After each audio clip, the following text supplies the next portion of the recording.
आगाह की अवां खे अहम ख़बर है। सिंध के वॾे वज़ीर सैयद मुराद अली शाह की सदारत हेठि सिंध काबीना जो इजलास थियो है। सोशल वेलफेयर के वज़ीर साजिद जोखियो और मंसूर वसाण के तरक्याती कमन बाबत इजलास के ब्रीफिंग दी वही है। खबर अवां शेयर कंदा हलूं। अहम ख़बर है। कराची में वॾे वज़ीर सैयद मुराद अली शाह की सदारत हेठि सिंध काबीना जो इजलास थियो है। साजिद जोखियो और मंसूर वसाण की तरक्याती कमन बाबत इजलास के ब्रीफिंग दी वही है। सिंध काबीना गुज़िरियल इजलास जा मिंट्स मंजूर करे वरिता आहिनि।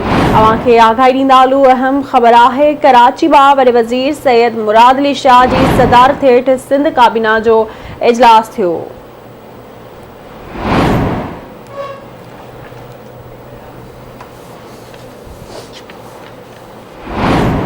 अपडेट कयूं पिया। सिंध के वॾे वज़ीर सैयद मुराद अली शाह की सदारत हेठि सिंध काबीना जो इजलास थियो है। इन जा तफ़सील वठंदासीं कराची में गाज़ी झंडेर खां। गाज़ी आगाह कजो काबीना इजलास बाबत।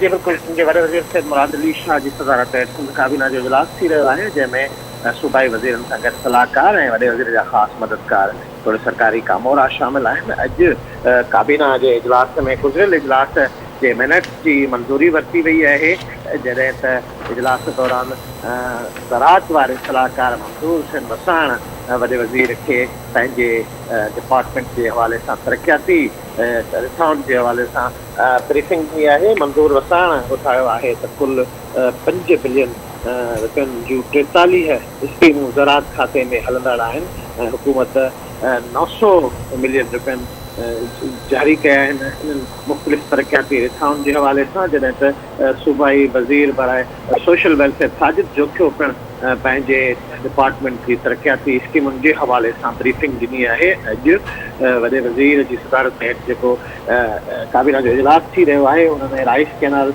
लाड़काना जे पासे में जेके कच्चियूं आबादियूं आहिनि उन्हनि ते पिणु अॼु काबीना गौर वीचार करे पई ऐं कमिश्नर लाड़काणे की तरफां रिपोर्ट ॾिनी वई है तो राइस कैनाल के भरपासे में 19 कच्चियूं आबादियूं आहिनि जेके 48 एकड़नि ते वधियल आहिनि। इहा ज़मीन महकमा आपाशी खाते जी आहे ऐं अगरि एराज़ी खे इस्तेमाल में नथो आंदो वञे तो इहा कच्ची आबादी एक्ट तहत आम माण्हुनि में इनकी ज़मीन के अलाट कयो वञे। कच्ची आबादी अथॉरिटी महकमा आबाशी के इन हवाले से दरख्वास्त करे।